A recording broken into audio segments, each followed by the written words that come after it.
Las micosis superficiales son patologías dermatológicas debidas a hongos que pueden ser patógenos primarios o aquellos que forman parte de la biota normal de la piel y las mucosas.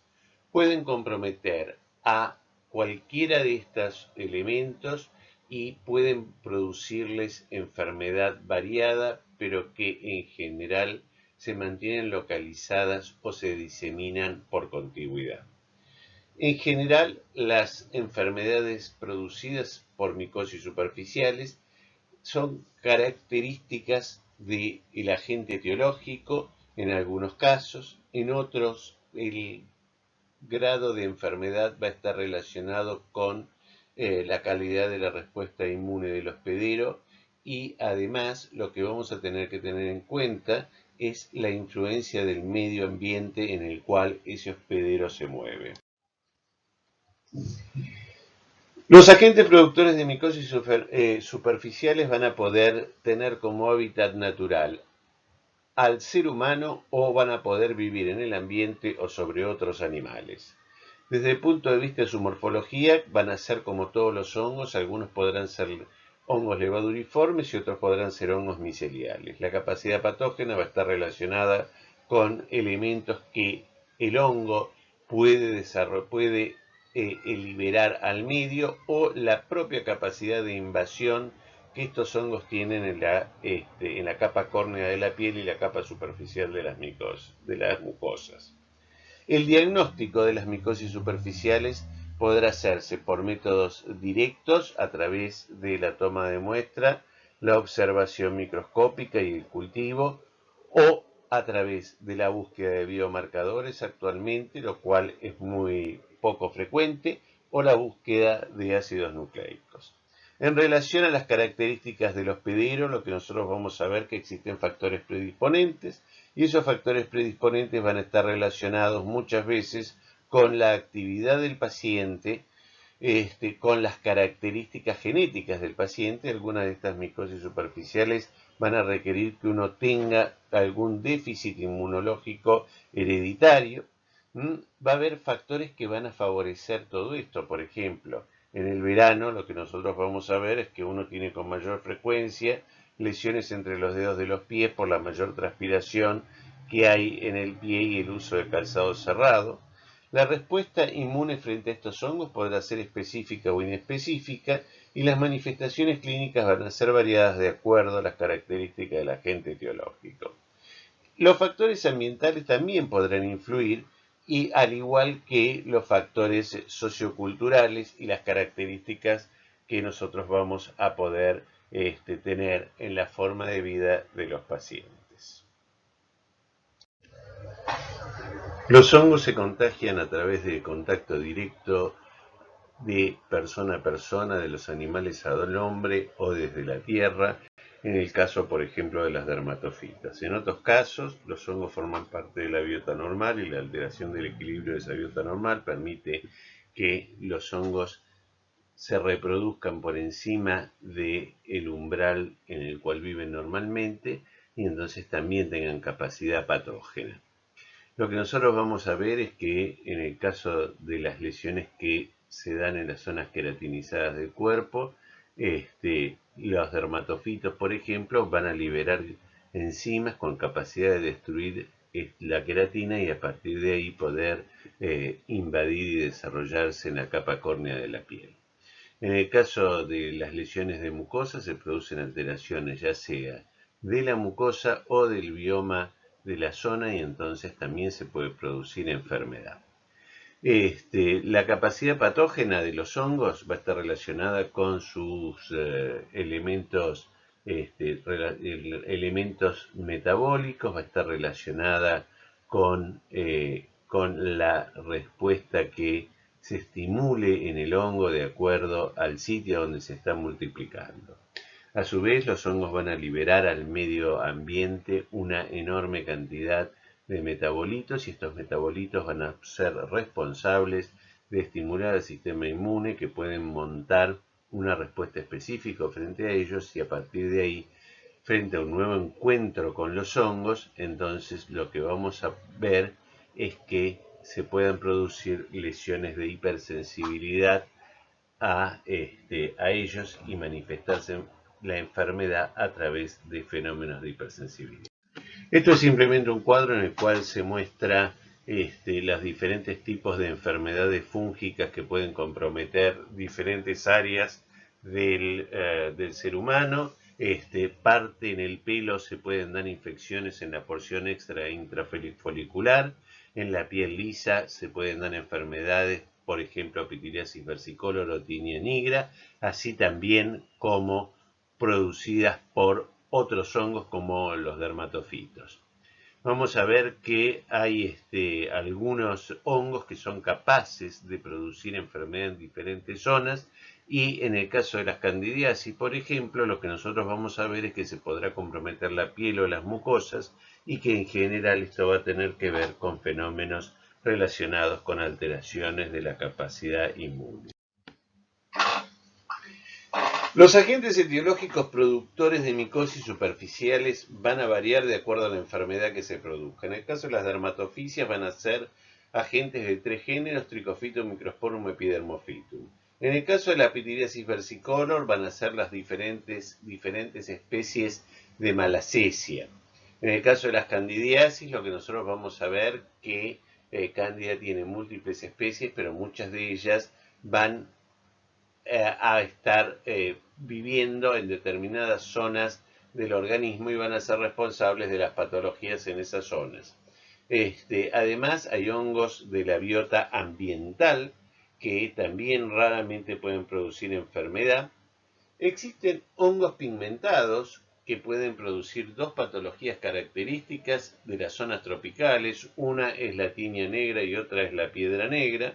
Y hay, por último, un último hongo que forma también parte de la biota de la piel, pero fundamentalmente de la zona perineal, que es capaz de producir una enfermedad que es la piedra blanca.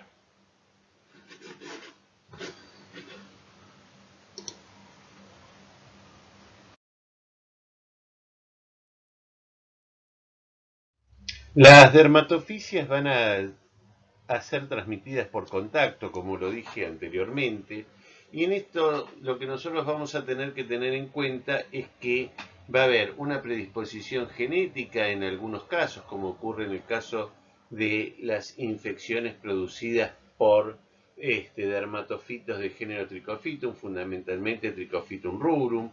Otras van a estar relacionadas con el hábitat natural del hongo, como ocurre por ejemplo en el Trichofitum verrucosum, que es un habitante normal del ganado bovino, o en el caso del Microsporum canis, que va a ser un habitante normal y que va a poder producir enfermedad en gatos y perros. La exposición a estos hongos va a depender del contacto que nosotros tengamos con ellos en las diferentes edades de la vida. Por ejemplo, la exposición de los chicos a Microsporum canis va a dar como resultado el desarrollo de tinea capitis, que por las características del sebo cutáneo en ellos va a permitir su desarrollo, mientras que en general en los adultos esta manifestación no se va a dar. El estudio sistemático de las enfermedades producidas por dermatofitos lo hizo un médico francés que se llamaba Sabourot, y que universalmente él dijo que todas esas infecciones producidas por dermatofitos se iban a llamar tinias, y que asociado a ese nombre de tinea iba a estar la zona del cuerpo comprometida. Por ejemplo, si era en la cara iba a ser la tinea faciae, si era en el cuerpo va a ser la tinea corporis, si era en la uña la tinea unguium.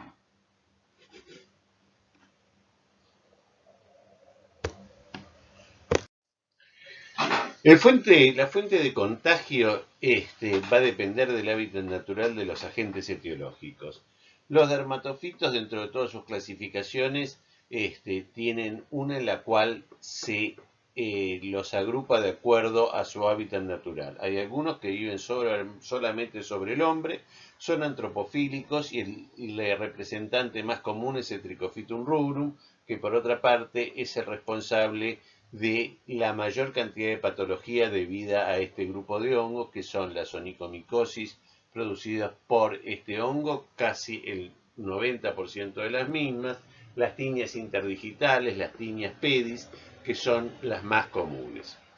También dentro de este grupo de las dermatofisias antropofílicas tenemos que considerar a algunas de ellas producidas por Epidermophytum flocosum, cuya localización más común va a ser la tiña cruris. En relación a los animales, el contacto más común va a tener que ver con las infecciones que se transmiten de los gatos y los perros, las microsporias, pero también existen otros contactos que son medianamente habituales. Hay algunos tricofitum que pueden comprometer, por ejemplo, a los conejos, y entonces ahora que se utiliza a los conejos como mascota, entonces podemos tener, por ejemplo, enfermedad por Trichofitum mentagrofites.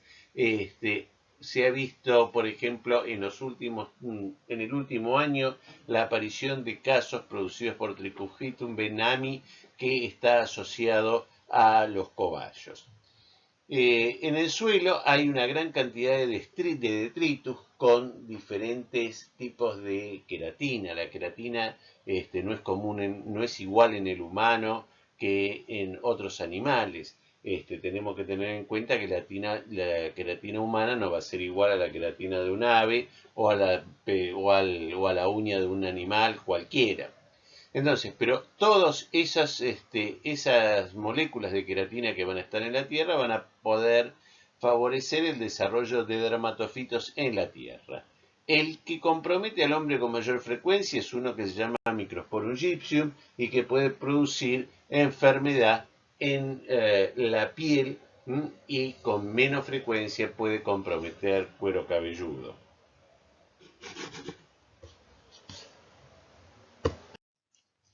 Simplemente esto es una clasificación de los dermatofitos, los géneros que lo forman, las especies y cuáles son los orígenes o hábitats naturales de estas diferentes especies.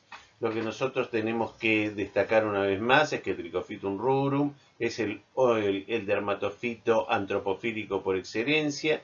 Existen microsporum que son antropofílicos como el auduini, como yo lo nombré antes, el Epidermophytum flocosum, que también es un hongo que desarrolla solo sobre la superficie humana. En el caso de los zoofílicos no vamos a agregar mucho más, y en el caso de los geofílicos, saber que Microsporum gypsum es el que se encuentra con mayor frecuencia.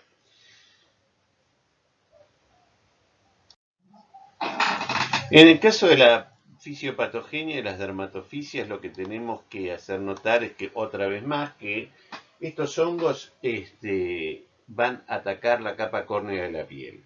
Por ende, donde no haya queratina, es muy difícil que estos hongos produzcan enfermedad. Entonces, lo que nosotros vamos a ver es que la capa córnea de la piel está formada por diferentes disposiciones de la queratina más queratinocitos que ya no son viables, y que todo esto está alejado del sistema inmune y que la capa córnea de la piel está en constante renovación. Además, la temperatura de la capa más externa de la piel es unos grados menor a la temperatura corporal y el pH de esa zona también es menor. Vamos a ver que a nivel de los pelos y las uñas, que están formados únicamente por queratina, dispuestos de una manera particular, entonces vamos a tener que tenerlos en cuenta y que también podrán ser invadidos por los dermatofitos, y que nosotros vamos a ver que van a comprometer diferentes áreas y que esas diferentes áreas donde se van a poder encontrar también van a estar relacionadas muchas veces con diferentes especies. La secreción de queratinasas específicas de género y especie van a ser sumamente importantes porque es lo que le va a permitir al hongo invadir la capa córnea de la piel y ubicarse entre las diferentes capas de queratina. La difusión de los metabolitos a través de la dermis, donde sí vamos a encontrar células de la respuesta inmune, van a captar a esos diferentes metabolitos, van a reconocerlos como extraños y van a montar una respuesta frente a ellos, que a su vez van a ser responsables de producir enfermedad en el hombre a través de fenómenos de hipersensibilidad de tipo 1. En relación a los antígenos, vamos a ver que los antígenos fúngicos liberados por los dermatofitos van a ser glicopéptidos y a su vez las mismas queratinasas que son capaces de difundir a través de la piel van a ser captadas por las células de Langerhans y van a ser procesadas como lo es cualquier antígeno con la expansión clonal.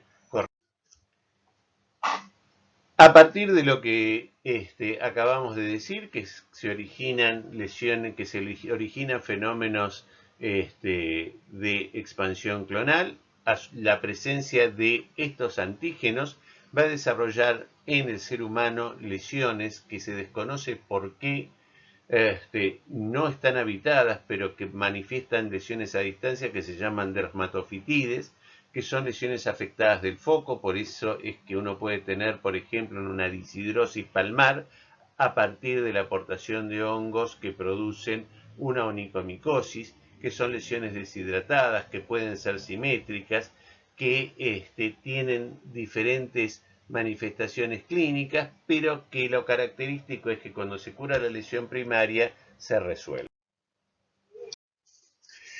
Aquí podemos notar dos tipos de enfermedad. Una en la foto superior, en la cual se observa un intertrigo de pie, tinea interdigitalis.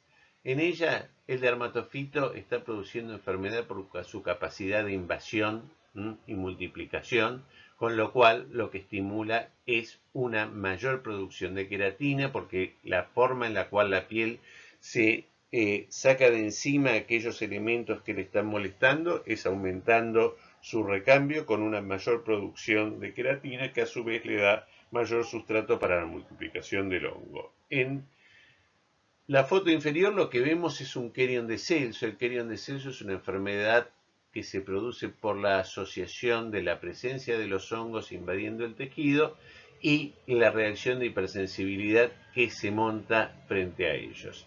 Entonces, en estos casos, la lesión es muy supurativa y es muy inflamatoria.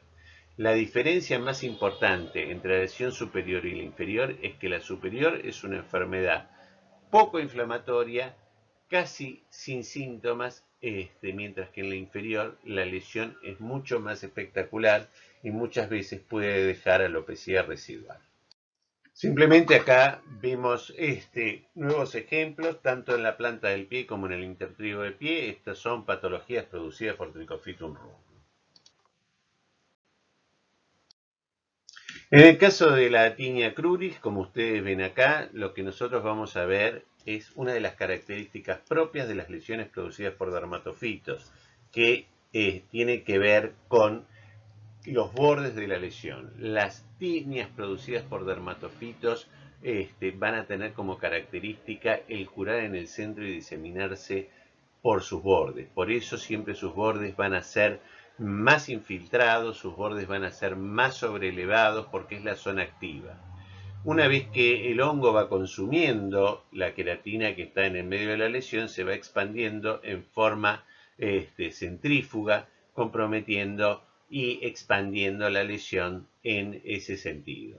Estas patologías pueden ser producidas por diferentes tipos de dermatofitos, así que en ella, aunque está descrito como más característico el Epidermophytum flocosum, muchas de estas lesiones son producidas por Trichophytum rubrum porque tiene las características más importantes desde el punto de vista de los factores predisponentes. La zona inguinal es una zona en la cual hay mucha humedad, hay mayor temperatura local, que eso es lo que permite el desarrollo de los hongos, y es muy fácil que ustedes con las manos y las toallas se lleven fundamentalmente los hongos de los pies al aire.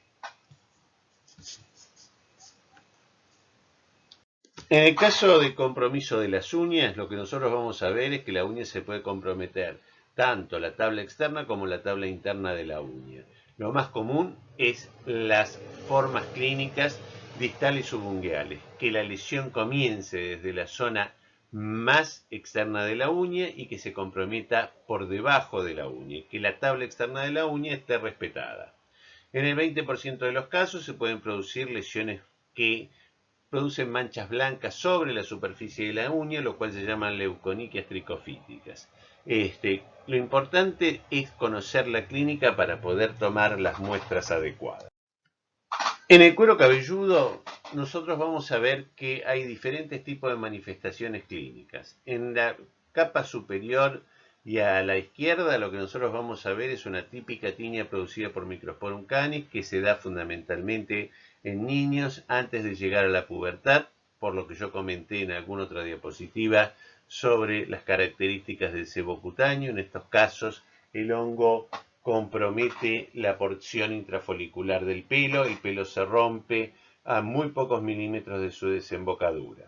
En el cambio, en los casos de las tiñas tricofíticas, la manifestación clínica es distinta. Nosotros podemos tener costras o escamocostras o puntos negros en el cuero cabelludo, o podemos tener zonas de verdadera alopecia de acuerdo al agente etiológico. En el caso de los tricofitón, el tricofitón que produce con mayor frecuencia lesiones de cuero cabelludo es el tricofitón tonsurans, y hay algo más que es importante. Tanto unos como los otros son capaces de producir lesiones de tipo Kerion en el nivel del cuero cabelludo que deben ser tratadas precozmente porque esa reacción inflamatoria importante produce un daño a nivel de los folículos pilosos, los elimina y entonces deja lesiones cicatrizales y en esa zona no vuelve a crecer el pelo.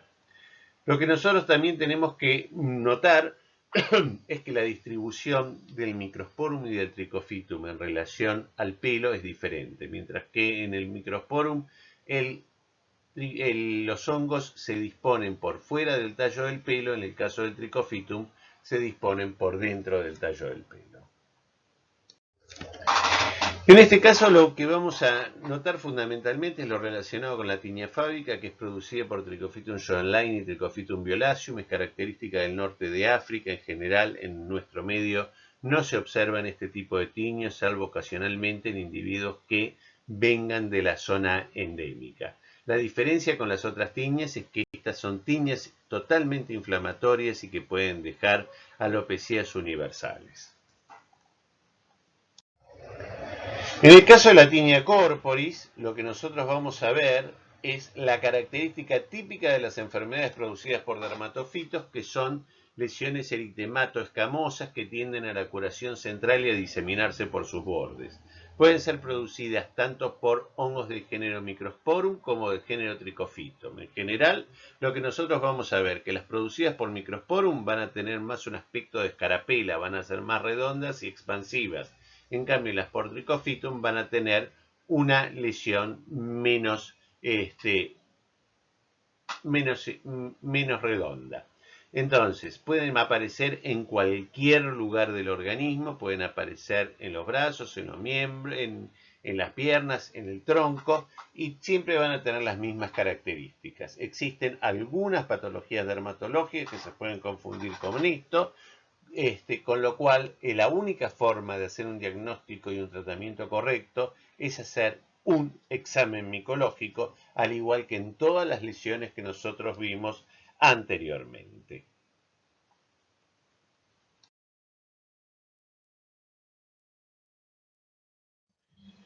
En relación a las enfermedades producidas por malacesia, se llaman malacesiosis.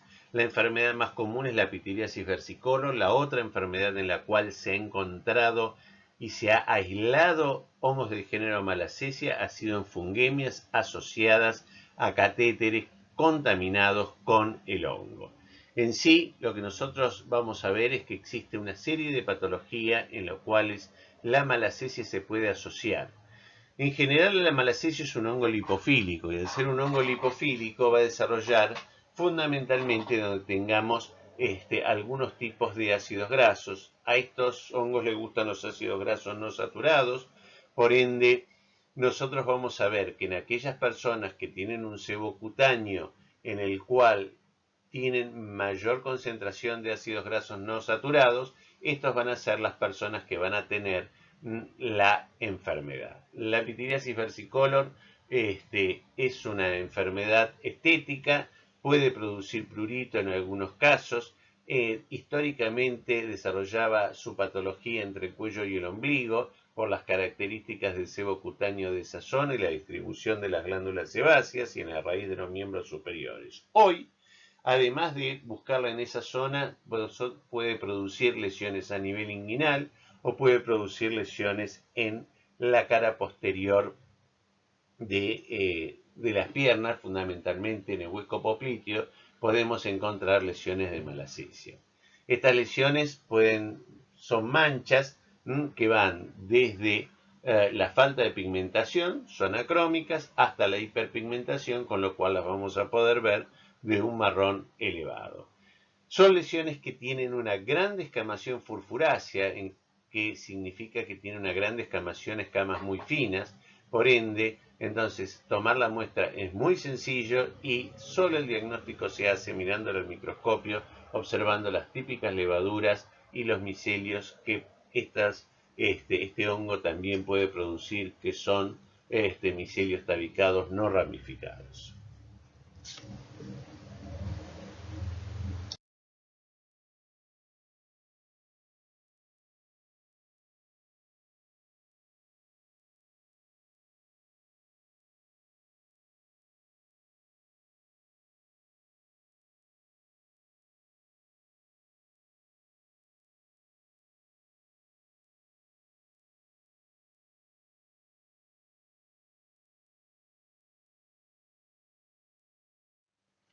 En todas estas diapositivas no podemos marcar más que lo que yo ya dije en la primera. Dijimos que estos son levaduras lipofílicas que se distribuyen fundamentalmente entre el cuello y el ombligo. Históricamente existía una sola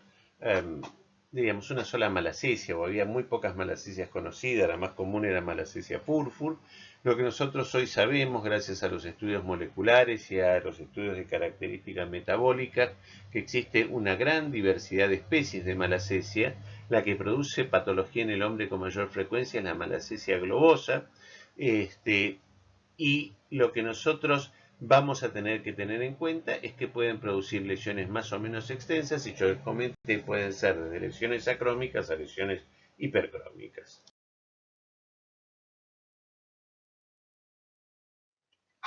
La enfermedad por cándida es la enfermedad fúngica más común en el ser humano. Aproximadamente la mitad de las enfermedades producidas por hongos en el ser humano son producidas por levaduras de este género.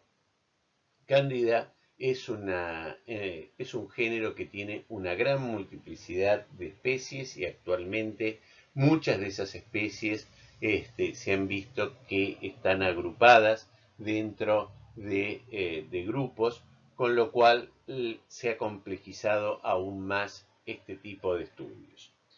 Dentro de las cándidas que se encuentran en la piel, las más comunes son las cándidas del grupo Psilocysis, dentro de las cuales encontramos tres especies: la cándida parapsilosis, la cándida metapsilosis y la cándida ortopsilosis. También otra cándida típica de la piel es la cándida tropicalis. Dentro de las que habitan normalmente la mucosa digestiva vamos a tener, y la vagina, vamos a tener a Candida albicans, que también es un complejo producido por Candida albicans y otras dos especies más de cándida. A nivel de la uretra, la cándida que vive con mayor frecuencia es Candida glabrata, que también es un complejo que va a estar formada por tres especies diferentes. Lo que nosotros tenemos que tener en cuenta es que estos hongos viven en equilibrio con el ser humano, pero que va a haber factores predisponentes que van a poder favorecer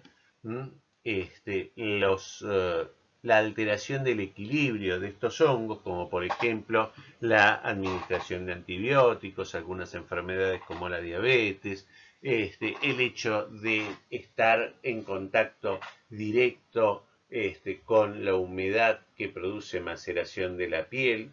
Entonces todo esto va a favorecer el desarrollo de enfermedad candidiásica. La otra cosa que también debemos considerar en estos casos es que la cándida en la mayoría de los casos se comporta como oportunista. La aportación de cándidas muchas veces va a ser importante en unidades de cuidados intensivos hospitalarios, porque a partir de un paciente infectado con cándida a nivel de la piel, el personal va a poder actuar como agente transmisor y llevar esa cándida de un paciente a otro, y a su vez se podrán producir epidemias intrahospitalarias debidas a este hongo. Lo que también tenemos que tener en cuenta en estos casos es que Cándida tiene una diversidad de factores de patogenicidad que van a estar relacionados, algunos de ellos, con la liberación de enzimas que van a liberar el medio periplasmático y que van a utilizar para su propia nutrición. Las cándidas a su vez van a poder producir algún tipo de elementos similares a toxinas, y algunos elementos de las cándidas van a poder interactuar con el sistema inmunológico del ser humano y van a poder regularlo en forma negativa. Por ende, la enfermedad por cándida es una enfermedad a tener en cuenta, y la otra historia es tener en cuenta también que la cándida puede ser marcadora de otras patologías, como ocurre en el caso del SIDA, en el cual estos pacientes muchas veces, antes de que se pueda detectar la enfermedad, lo que van a tener son candidiasis orales o genitales a repetición, que nos van a tener que llevar a pensar a que vamos a tener que pedirle, por ejemplo, si ese paciente está infectado o no con el virus de inmunodeficiencia. En el caso de los pacientes diabéticos, vamos a ver que el 10% de los pacientes con diabetes tienen patología por cándida recurrente, y esto también tiene que llamarnos la atención. Pacientes con candidiasis vaginal, o pacientes con balanitis por cándida, o pacientes con candidiasis orales, o por candidiasis en intestíneos que aparecen a repetición, debemos estudiar el metabolismo de sus hidratos de carbono, porque muchas veces es la primera manifestación de una diabetes química.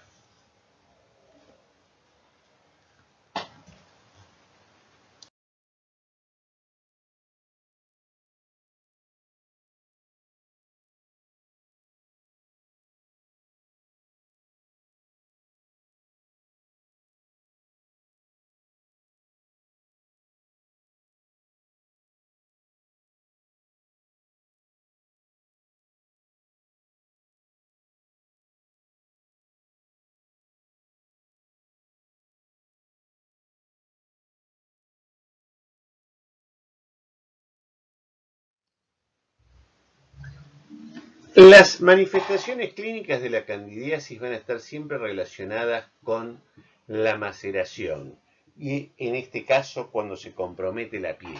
Ustedes van a ver ahí en las fotos una en la cual lo que tenemos es un intertrigo de tercer espacio interdigital de la mano.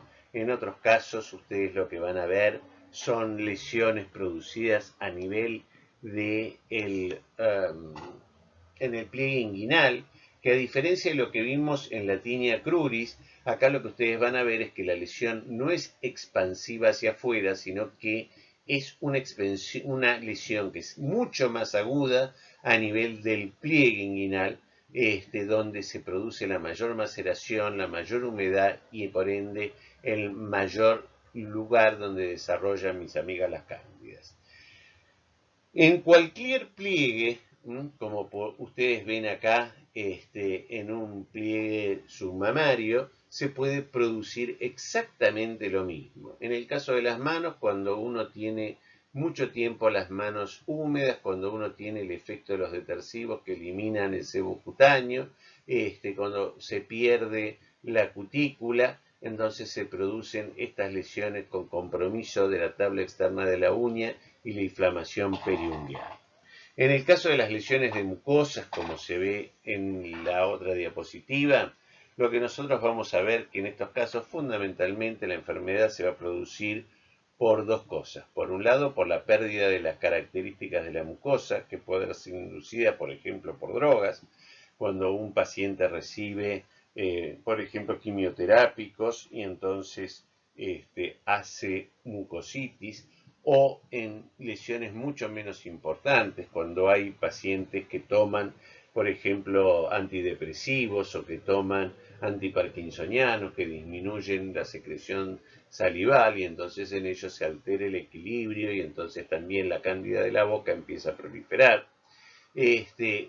Las lesiones de la lengua, que son bastante comunes, las glositis candidiásicas, pero muchas veces en esos casos lo que aparece es una lesión de la mucosa lingual sobre la cual se asocia el desarrollo de la cándida. A nivel genital, tanto a nivel vaginal como a nivel balano-prepucial se producen lesiones por alteraciones de la biota inducidas, por ejemplo, por la toma de antibióticos o por algún otro factor que favorece el desarrollo de los hongos y entonces se manifiestan a través de prurito y en muchos de estos casos hay secreciones. En las mujeres aparece un flujo característico que es blanco, grumoso, y en el hombre, en el surco balano prepucial, se produce un depósito de una pasta blanquecina que tiene que ver con la descamación y la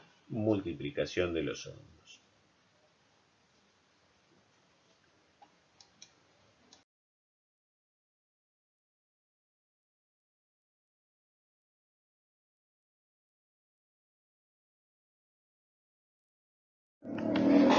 El diagnóstico micológico es fundamental. Nosotros vamos a poder ver muchas lesiones que aparentan ser lesiones micóticas, pero sin embargo no lo son.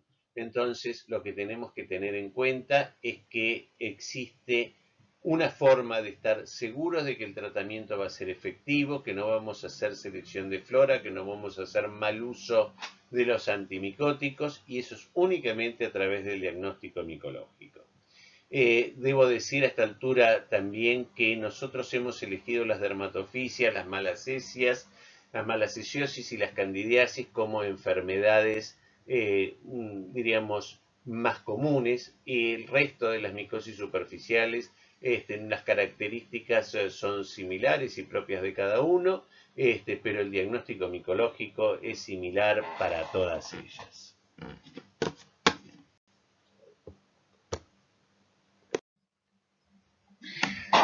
En el diagnóstico micológico lo que nosotros vamos a tener es una piel enferma, por ejemplo. Y a partir de ahí lo que vamos a ver cuáles son los signos y síntomas que van a poder tener. Por ejemplo, si yo tengo una lesión roja, pruriginosa, que aparece no sé, en un brazo o en una pierna, voy a poder pensar que es una infección debida a hongos. Sin embargo, eso va a ser simplemente un diagnóstico presuntivo.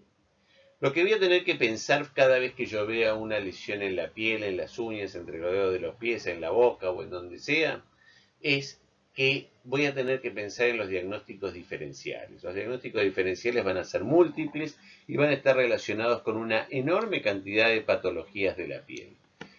Si dentro de esas patologías que yo sospecho voy a tener a las micosis, lo que tengo que hacer es un examen micológico.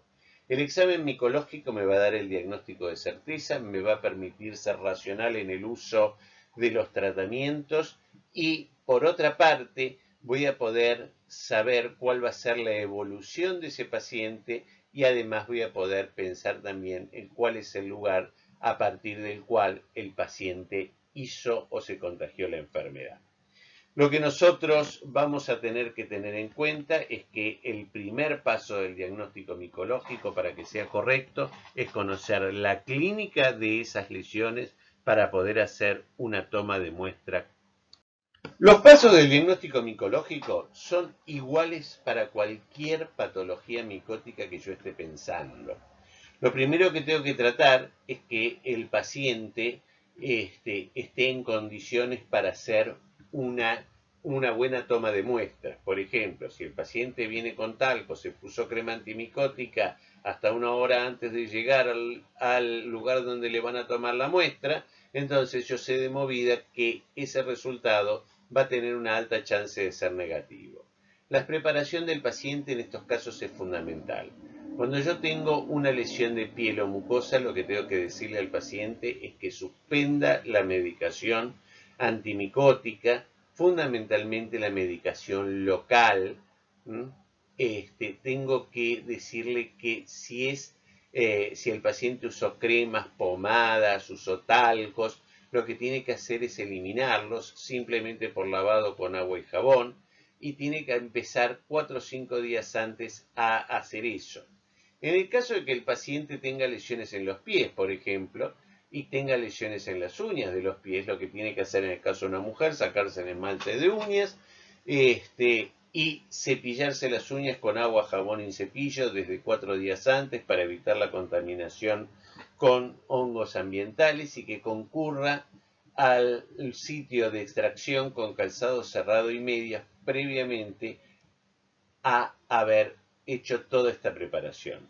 Fundamental también que el calzado no tenga talco, porque si el calzado tiene talco, o se va a pasar a la piel o va a pasar a la uña y también me va a dificultar el diagnóstico. La toma de muestra, como vamos a ver después, en general lo que nosotros tenemos que tener en cuenta es que estas son lesiones descamativas, entonces rasparlas va a darnos como resultado poder juntar escamas, y en esas escamas vamos a buscar a los hongos. En general, lo que nosotros vamos a hacer es un examen directo que nos va a permitir saber que el paciente tiene una micosis si el paciente está bien preparado, porque si el paciente no está bien preparado, yo puedo ver hongos ambientales que me pueden hacer confundir el diagnóstico y por ende dar tratamientos inadecuados. Los cultivos van a tener dos utilidades fundamentales. La primera y más importante es terminar de ponerle el nombre al agente etiológico que esté produciendo la enfermedad en ese paciente. Y el segundo, van a tener un alto valor epidemiológico, porque por ejemplo, si yo aíslo un Microsporum canis, yo sé que ese individuo se contagió de algún gato o de algún perro. La transmisión de Microsporum canis interhumano puede existir, pero entonces lo que hay que es seguir la cadena epidemiológica, porque seguro que atrás de ese paciente o del contagio de ese paciente va a haber algún gato o algún perro. Por otra parte, tengo que tener mucho cuidado cuando yo interpreto los cultivos, porque no me puedo olvidar de que hay hongos que forman parte de la biota habitual del ser humano. Por ende, el cultivo es un método que me permite aumentar la sensibilidad para la recuperación de los hongos. Si yo aíslo una cándida de un lugar donde cándida es un habitante normal, pongámosle una mucosa oral, una mucosa genital, y sin embargo yo no observo en los exámenes directos la presencia del hongo, tengo que pensar que simplemente estoy recuperando un hongo que no es el agente causal de esa enfermedad, sino que es un comensal que vive en esa zona. La interpretación de los resultados en estos casos es fundamental. En esta diapositiva está en forma sistemática lo que hay que darle al paciente como preparación para la toma de un examen micológico.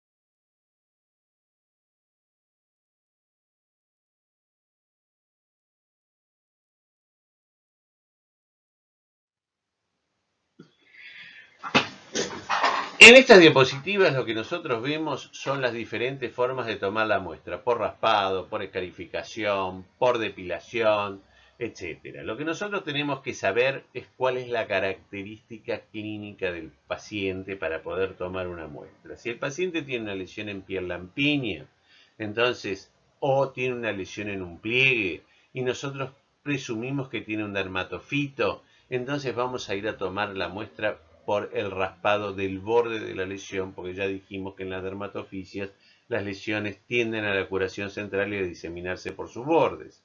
En cambio, si yo sospecho que el paciente tiene una infección por cándida en un intertrigo, y bueno, voy a ir a tomar la muestra a la zona del pliegue porque sé que es la zona más activa de la infección.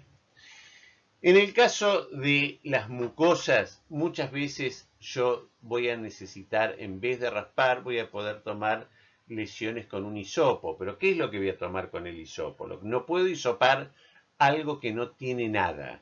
tengo que hisopar lesiones que son exudativas, como ocurre en el caso de esta lengua o como ocurre en el caso de este glande, en el cual lo que yo voy a llevarme es parte de ese material que me va a servir para hacer diagnóstico.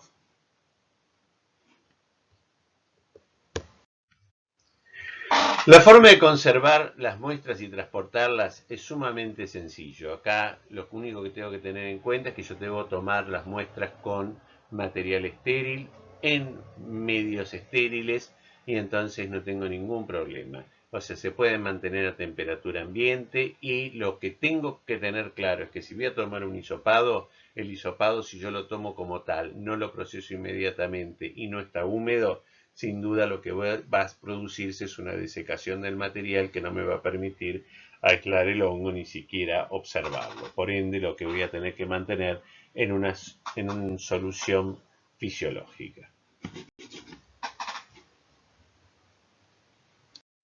Después de la toma y la buena conservación de la muestra, lo que debo hacer es un examen directo. El examen directo lo que se hace es observar al hongo entre porte y cubre objeto. Lo que tenemos que recordar es que el material muchas veces es material córneo, por ende lo que tenemos que tratar de hacer es romper la estructura de la queratina. Ustedes no se olviden que las moléculas de queratina están unidas por puentes disulfuro y que esos puentes disulfuro pueden ser rotos a través del uso de un álcali fuerte como es el hidróxido de potasio a diferentes concentraciones, al 20, al 30, al 40%. Eso permite que se digieran esas escamas, que uno pueda obtener una monocapa y entonces de esa manera la puede observar al microscopio óptico. En el caso de las lesiones de las mucosas, lo que yo voy a poner es una gota de ese material, de ese hisopo que embebí en solución fisiológica entre porte y cubre objetos directamente, y no necesito ponerle ningún otro tipo de colorantes. Existen técnicas con coloraciones que también me hacen más fácil y me dan un poquitito más de sensibilidad para la observación microscópica, pero en general la observación microscópica depende de la capacidad de la persona de ver a los hongos. Esto tiene que ver únicamente con el entrenamiento del personal de laboratorio. En el caso de, si dispongo de un microscopio de fluorescencia, puedo utilizar una técnica utilizando un colorante fluorescente que es el blanco de calcoflúor al 0,1%, que se adhiere a la pared de los hongos y me permite obtener una mayor sensibilidad que los métodos directos en los cuales únicamente utilizo la observación directa con 40 por después de la digestión con hidróxido de potasio.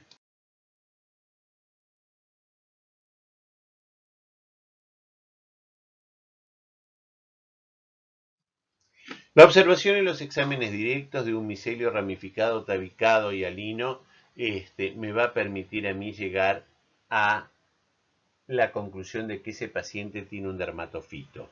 No sé a qué género o a qué especie pertenece.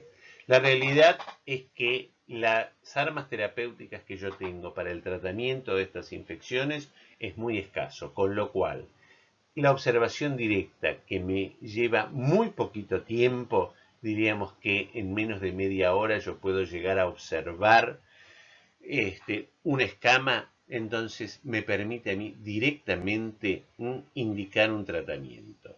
Cuando yo tenga el resultado del cultivo, voy a terminar de ponerle el nombre y apellido del hongo productor y muy posiblemente también sepa cuál es la fuente de infección.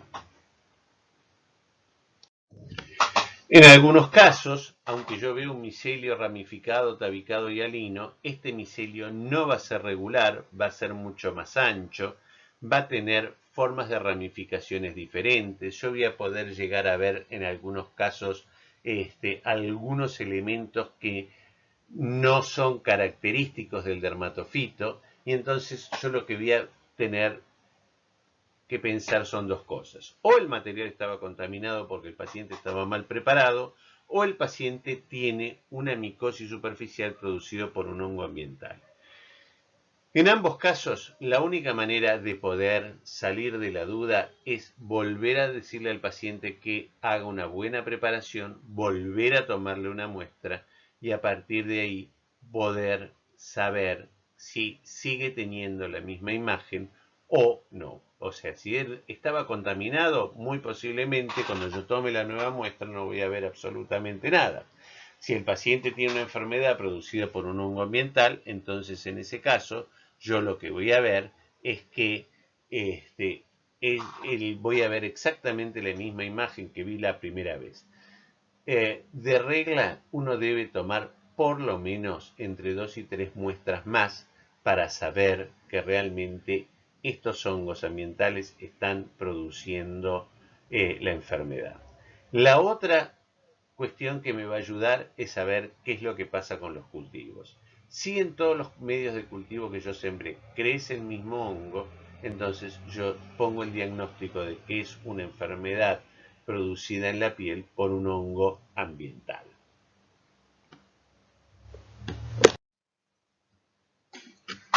En el caso que yo tome material de un paciente con enfermedades compatibles con una pitiriasis versicolor, voy a ver dos cosas. Se pueden en general colorear, también se pueden ver directamente con hidróxido de potasio, todo depende de la experiencia de la persona que mira el microscopio, y en ese caso lo que voy a ver son levaduras, que van a ser levaduras redondas, con una pared gruesa, y filamentos que van a estar fundamentalmente tabicados.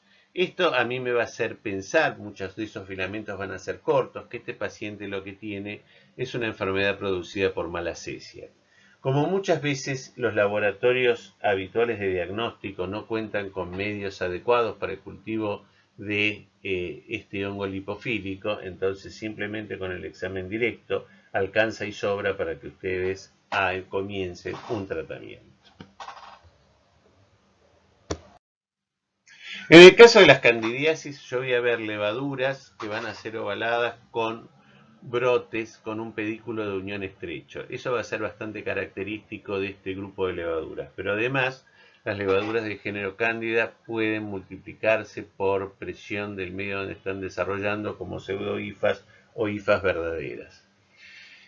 Lo importante acá es saber que el paciente va a tener una infección por cándida. ¿Por qué por una infección por cándida? Porque en general dijimos que la cándida es un habitante normal y que de la única manera que podemos hacer responsable a la cándida de que está actuando como agente patógeno es cuando nosotros la vemos en los exámenes directos, porque está por encima del número de cándidas que habitualmente vive en el ser humano.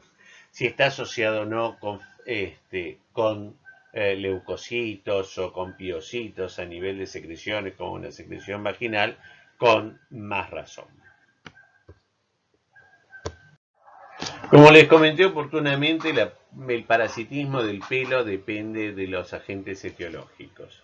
En el caso del parasitismo endotrix, voy a tener que pensar que es una tiña producida por Trichophytum. En el caso del parasitismo ectotrix, voy a pensar en una tiña producida por Microsporum, o en algunos casos por Trichophytum pentagrophytes o verrucosum. Y en el caso de ver solamente el espectro de los hongos y el pelo casi destruido, voy a pensar en una tiña fábrica. Cuando se produce depósitos del hongo en la porción extrafolicular del pelo formando concreciones, voy a poder hacer diagnóstico de las diferentes piedras, piedra blanca o piedra negra, y de acuerdo a eso voy a poder llegar al diagnóstico y luego lo cultivaré. Como comenté en la foto en la cual se veía la cándida, ustedes acá pueden ver con más notoriedad en estas muestras tomadas de mucosas, levaduras del género cándida, con su pedículo de unión pequeño, y ustedes pueden ver que uno la puede ver en otras, además del examen en fresco, lo puede ver también en una tinción de Gram, que es lo que se ve como Gram positivo, en este material, en la cual ustedes van a ver células planas además, con lo cual ustedes pueden inferir que esto viene de las mucosas. El cultivo de los hongos se puede hacer en diferentes tipos de medios. Entonces nosotros vamos a utilizar en general medio de Saburó, medio de Lactrimel o medio que permita la inhibición de algún otro tipo de hongos, como ocurre con el DTM, que es un medio específico para el aislamiento de dermatofitos, el cual le agregamos antibióticos antibacterianos para que no desarrollen bacterias y al cual le agregamos cicloheximida para que no desarrollen hongos ambientales. Existen también medios cromogénicos, como se utilizan fundamentalmente para el cultivo de cándidas, y que esos medios cromogénicos hacen de que las diferentes especies de cándida, no todas, sino simplemente algunas, crezcan de diferentes colores.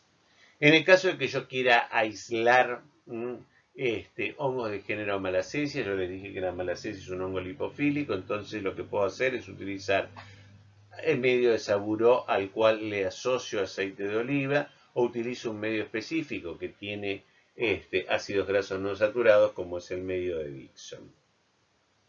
Básicamente, como todo lo que yo obtengo es de la piel o de las mucosas, y tanto en la piel como en las mucosas viven una enorme cantidad de bacterias, yo debo adicionar a los medios para el aislamiento de hongos de antibióticos antibacterianos. Por otro lado, la incubación de estos cultivos se deben hacer a temperatura ambiente, ya que lo que nosotros vamos a saber es que la piel tiene una menor temperatura que el resto del cuerpo, y lo que nosotros tratamos de hacer es de mantener esas características. Los hongos no crecen rápidamente y no podemos descartar un cultivo hasta las 3 o 4 semanas después de haberlos sembrado. La otra cosa que nosotros tenemos que tener en cuenta es que debemos sembrar los tubos y debemos observarlos cada 7 días para ir viendo el desarrollo. Las levaduras van a crecer más precozmente a partir de las 48 horas de sembrado.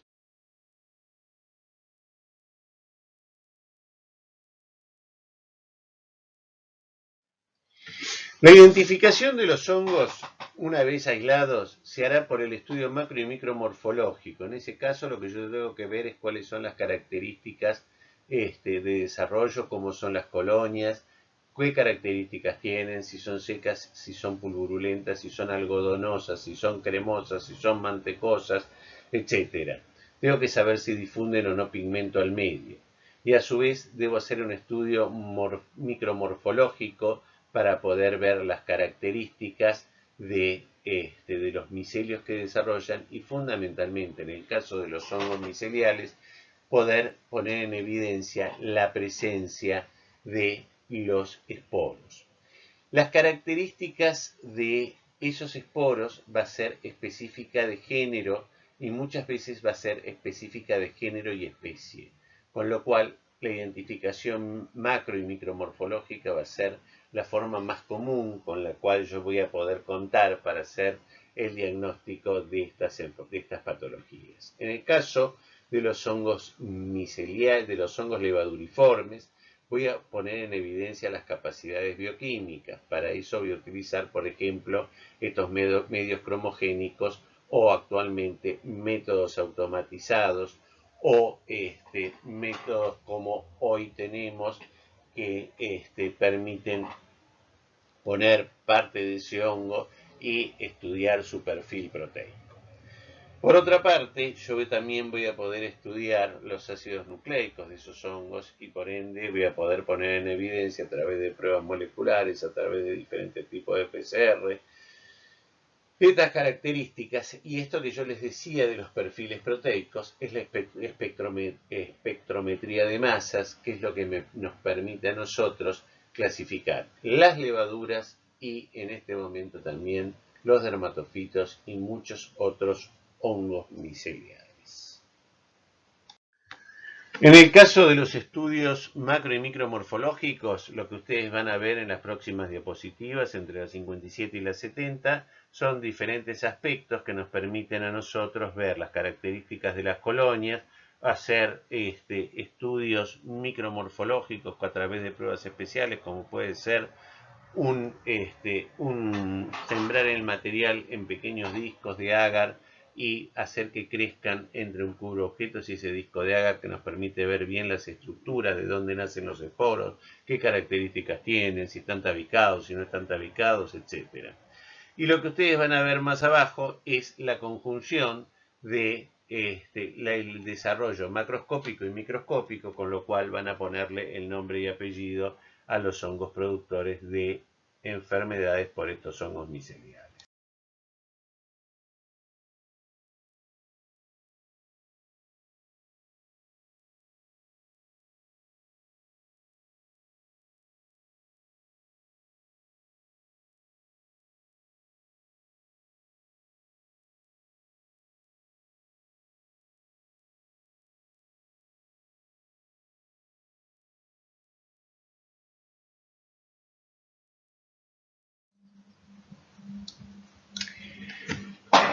Los exámenes micológicos, por ende, entonces nos van a aportar diferentes cosas. El examen directo nos va a permitir adoptar conductas terapéuticas en lo inmediato, ya que, como yo les dije, observar los hongos ya me permite a mí adoptar una conducta terapéutica.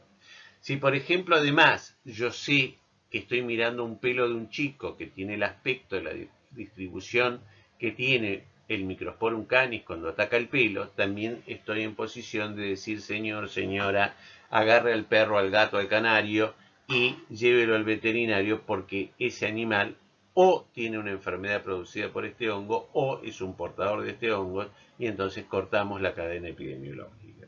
Los cultivos nos permiten el diagnóstico de certeza. ¿Por qué? Porque a partir de todo lo que acabo de comentarles, sabiendo la macro y la micromorfología, o haciendo los estudios de espectrometría de masa, o haciendo los estudios de PCR, lo que puedo saber es cuál es el nombre y apellido del hongo, a partir de ahí saber cuál es su hábitat natural, y entonces de esa manera poder saber si tengo que implementar alguna medida de profilaxis.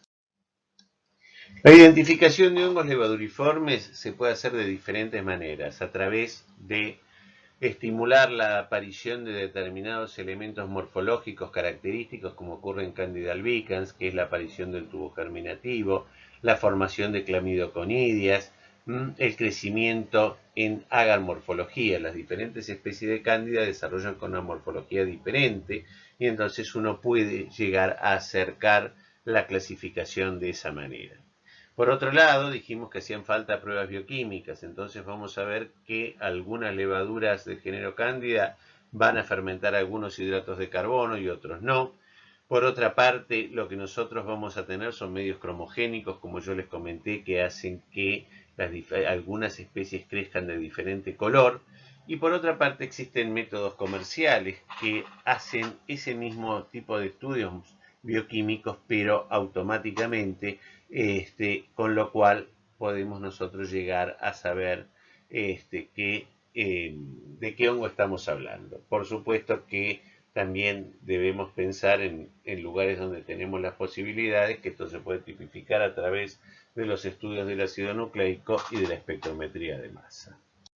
Todas las levaduras van a crecer, como ustedes lo ven ahí, como pequeñas colonias de aspecto mantecoso, y que, si yo las miro al microscopio, van a poder tener diferentes posibilidades. Por ejemplo, lo que ustedes ven a la derecha y arriba es un estudio de una Candida albicans, o una Cándida africana, o una Cándida dubliniensis. Esas tres cándidas forman parte del complejo albicans. Entonces, ¿y qué es lo que van a tener? Y van a tener la formación de pseudomicelios y clamidoconidias, como se observa en la figura. En el caso inferior, lo que ustedes van a ver es la formación de tubos germinativos, que eso parece ser algo característico de Candida albicans. Y eso es lo que nosotros utilizamos desde el punto. Lo que ustedes ven acá es un cromagar, que es un medio cromogénico en el cual lo que ustedes pueden ver es el desarrollo de diferentes especies de cándida de diferentes colores. La verde es una cándida albicans, la azul es una cándida tropicalis, la rosada es una cándida crucei y la otra es una cándida glabrata, pero que no es específico, o sea, el medio no da específicamente eso, pero uno por múltiples crecimientos conoce que así es. Esto que ustedes ven acá es el desarrollo de una malacesia en el medio de Dixon, que es este medio que yo les dije que tiene ácidos grasos no saturados, y ustedes pueden ver que también las colonias que crecen son colonias cremosas, y acá ven la morfología hacia la derecha de estas levaduras que tienen un pedículo de unión ancho, porque a diferencia de las cándidas que se separan por estrangulamiento, en este caso aparece un tabique que separa una levadura de la otra. En estos casos, el examen directo positivo nos informa de que hay una alteración del equilibrio de la biota en favor de los hongos. Por eso es que nosotros podemos ver el hongo en el examen directo. Y el cultivo nos va a permitir, por un lado, saber si tengo un directo negativo, qué es lo que voy a saber. Y voy a saber que el individuo es portador de un hongo. Si hago el estudio de identificación por los diferentes métodos que comenté, voy a saber cuál es el nombre y apellido, a dónde pertenece, y a su vez eso me va a permitir hacer estudios de sensibilidad a los antifúngicos, hacer estudios de su capacidad patógena, y por otra parte, en caso de que yo tenga enfermos internados en unidades, por ejemplo, de cuidados intensivos, en los cuales aíslo cándidas más o menos en un tiempo relativamente corto, voy a saber que estoy frente a una epidemia y voy a saber eso simplemente si yo separo las cándidas de todos esos pacientes, les hago estudios moleculares y entonces sé que esas cándidas son idénticas.